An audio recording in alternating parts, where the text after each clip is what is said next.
कहानी ज्यादा लंबी नहीं है, कृपया इसको पूरी देखिएगा और लाइक और सब्सक्राइब भी कर दीजिएगा। कमेंट में बताइएगा कैसा लगा। बहादुरगंज नाम का एक सुंदर गांव था। यहाँ हर साल घोड़े की दौड़ का प्रतियोगिता आयोजित किया जाता था। दूर दूर से बड़े पैमाने पर अच्छे अच्छे नस्ल का घोड़ा उस मेले में हिस्सा लेने के लिए लाया जाता था। प्रतियोगिता में जीतने वाले को बहुत बड़ी धनराशि के अलावा बहुत मान, सम्मान और इज्जत मिलता था। यह एक बहुत ही लोकप्रिय प्रतियोगिता था। शहर में एक प्रसिद्ध व्यापारी घराना था। वह भी इस प्रतियोगिता में हिस्सा लिया करता था। उसके पास बहुत सारे घोड़े का अस्तबल भी था। उसके पास एक छोटा सा घोड़ा भी था जो उसने अभी अभी खरीदा था।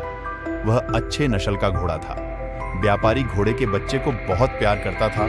वह उसकी अच्छी तरह से देखभाल करता था और उसे अच्छे से अच्छा उसका पसंदीदा खाना खिलाता था। व्यापारी ने उस घोड़े का नाम रॉकी रखा।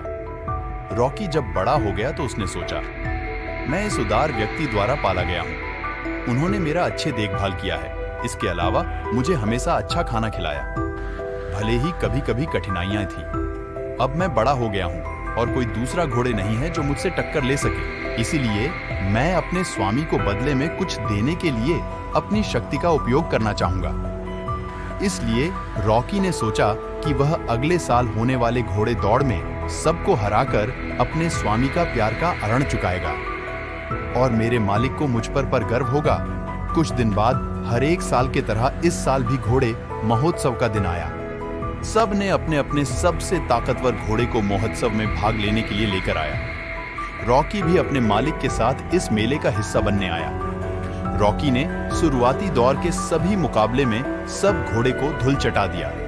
लेकिन एक मौका ऐसा आया कि रॉकी को भी एक बहुत ताकतवर घोड़े का सामना करना पड़ा जो रॉकी पर भारी पड़ रहा था। लेकिन रॉकी में विश्वास था कि वो इसको अवश्य हरा देगा और अपनी मालिक को गर्वित करेगा।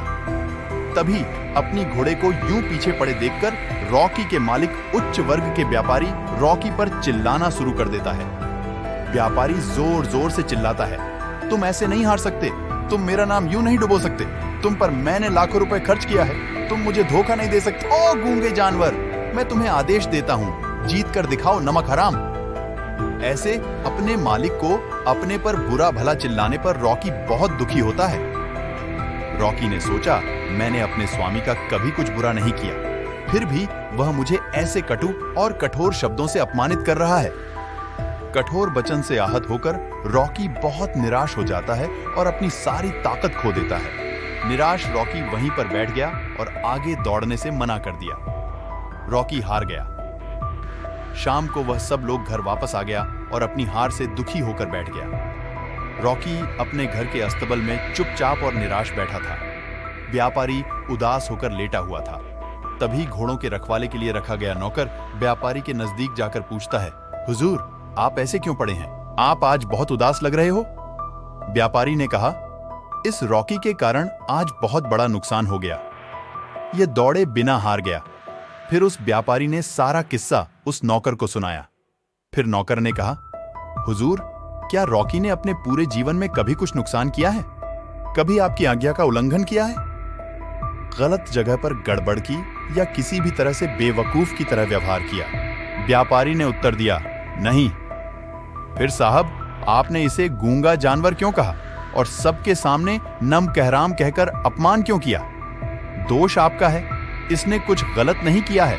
लेकिन आज जो हुआ मुझे खेद है, लेकिन कल का प्रतियोगिता आज से ज्यादा महत्वपूर्ण है और इसलिए केवल उन आदरपूर्ण शब्दों का उपयोग करना याद रखें जिनके यह योग्य है।